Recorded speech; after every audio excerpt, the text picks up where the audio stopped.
Le site de Landmannalauga se situe au fond d'une épaisse coulée de lave.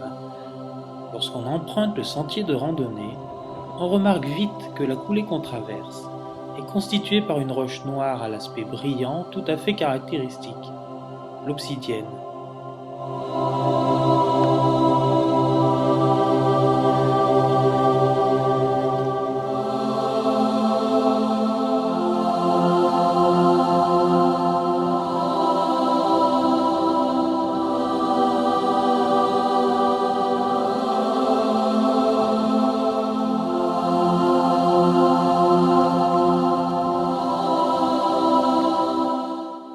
Le mot obsidienne dérive du vieux mot obsidiane, encore employé au XIIIe siècle, qui vient du latin obsidianus.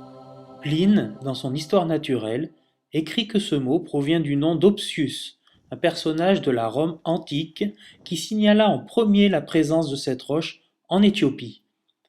Pour les Romains, le mot d'Éthiopien signifiait en grec quelque chose comme homme brûlé par le soleil. L'Éthiopie pouvait donc désigner toute l'Afrique.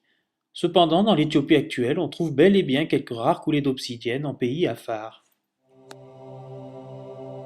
L'obsidienne est une roche volcanique vitreuse, sans cristaux, de couleur sombre. Il s'agit d'une lave acide riche en silice qui s'est vitrifiée en masse lors de son refroidissement, phénomène rendu possible par la capacité de cette lave à se polymériser.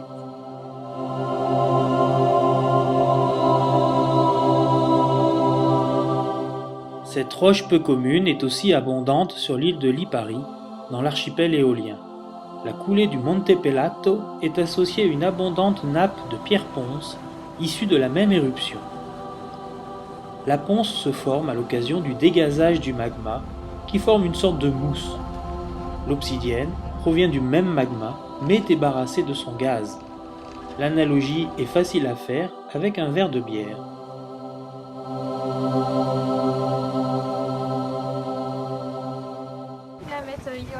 Ou dans un pot de photo un peu en rond, comme ça, il met L'obsidienne a été utilisée pour la fabrication d'armes et d'outils tranchants au cours de la préhistoire.